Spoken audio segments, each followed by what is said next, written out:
Selamat malam, salam sejahtera. Terima kasih karena bersama dengan saya di Nazlin Unity Channel. Saudara, seorang lelaki tampil, yaitu seorang media, tampil mendedahkan beberapa hal yang mengejutkan kita semua berkaitan dengan Hadi Awang.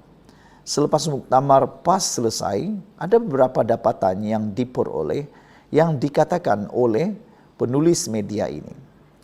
Kita juga sudah dikejutkan dengan beberapa kenyataan panas, pedas dan agak berani daripada Hadi Awang, yang mana ada yang menggelarkan beberapa gelaran terhadap orang-orang tertentu, termasuklah yang mengaitkan dengan Perdana Menteri Malaysia.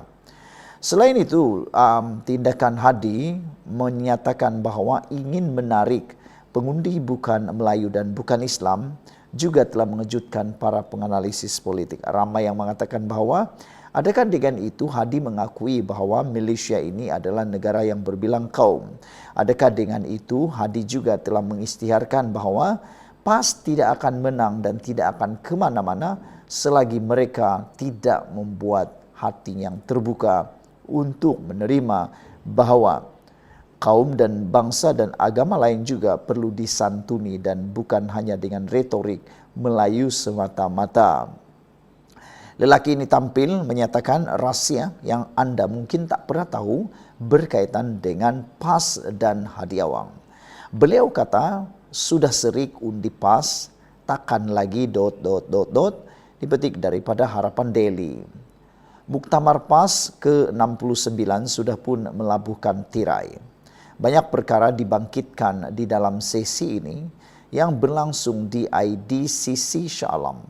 Sebagai wartawan, penulis juga pernah membuat liputan Muktamar PAS sebelum ini. Kali terakhir kebetulannya di Stadium Melawati Shah Alam. Ketika itu amanah belum ditubuhkan, kata beliau.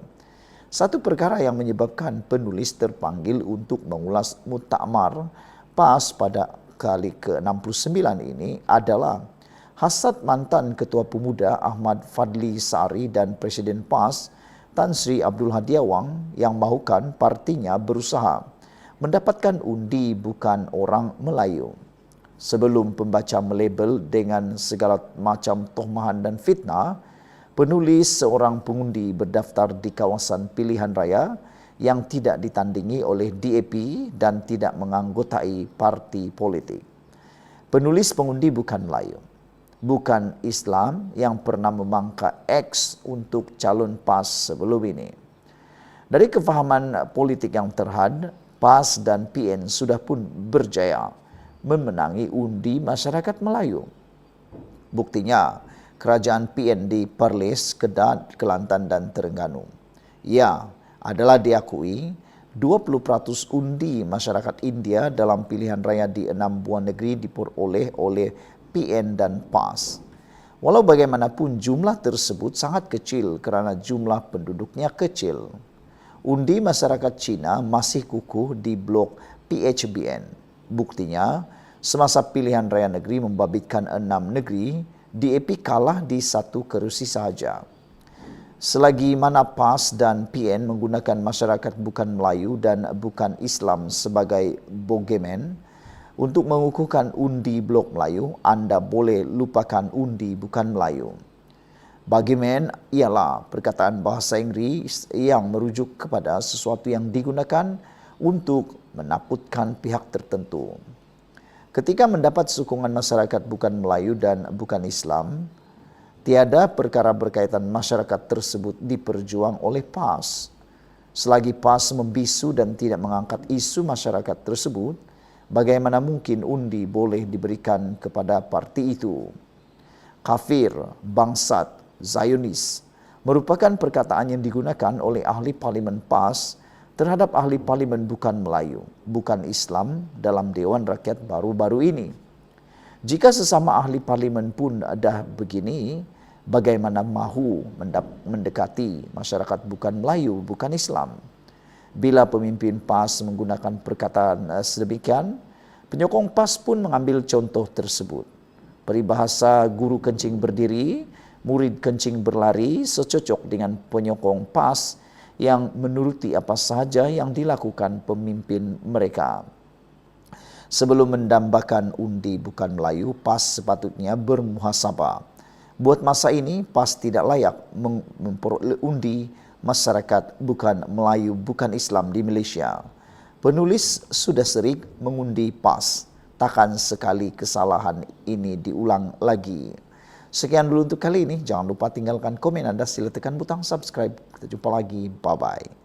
Selamat malam, salam sejahtera. Terima kasih karena bersama dengan saya di Nazilin Unity Channel. Ini keadaan terkini Rafizi Ramli selepas beliau diserang sakit jantung beberapa hari yang lepas. Amat mengejutkan kita kerana Rafizi Ramli yang kita lihat selama ini sehat, tiba-tiba pula kena serangan jantung. Tapi ramai yang tak tahu apa keadaan terkini Menteri Kewangan kita ataupun Menteri Ekonomi kita ini. Saudara-saudara sekalian, dilaporkan terkini keadaan Rafizi stabil, kata Dr. Zaliha. Menteri Kesihatan Dr. Zaliha Mustafa memaklumkan Menteri Ekonomi Rafizi Ramli yang mengalami serangan jantung kini berada dalam keadaan stabil. Mengesahkan bahawa Rafizi dirawat di Pusat Perubatan Universiti Malaya PPUM, Dr. Zalina meminta rakyat Malaysia mendoakan kesejahteraan ahli Parlimen Pandan itu. Alhamdulillah, saya dapat berita kemarin beliau semakin sihat. Kita harap dalam masa terdekat, beliau kembali bertugas. Doakan yang baik-baik, katanya. Ketika ditanya mengenai media, mengenai keadaan terkini Rafizi, beliau berkata demikian pada sidang media selepas menyempurnakan sesi pertama Istiadat Convocation Institute Latihan Kementerian Kesihatan Malaysia Zon Semenanjung DILKKM Sultan Azlan Shah. Di sini hari ini difahamkan Rafizi dimasukkan ke pusat perubatan itu selepas mengalami serangan jantung pada awal minggu ini. Saudara-saudara sekalian, yang mengejutkan kita lagi ialah apabila Rafizi Ramli mengalami serangan jantung ini. Menurut Dr. Zalina Mustafa lagi, dalam 2 hari yang lalu, beliau dimaklumkan bahawa Rafizi semakin sihat dan insya-Allah tidak lama lagi beliau dapat melaksanakan tugasnya, kata beliau. Beliau memohon supaya didoakan Rafizi segera sembuh. Selain daripada itu, difahamkan juga Rafizi berada di bawah pemerhatian doktor selepas menjalani prosedur pembenahan stem jantung. Saudara-saudara sekalian, memang kita agak terkejut apabila Rafizi diserang sakit jantung ini.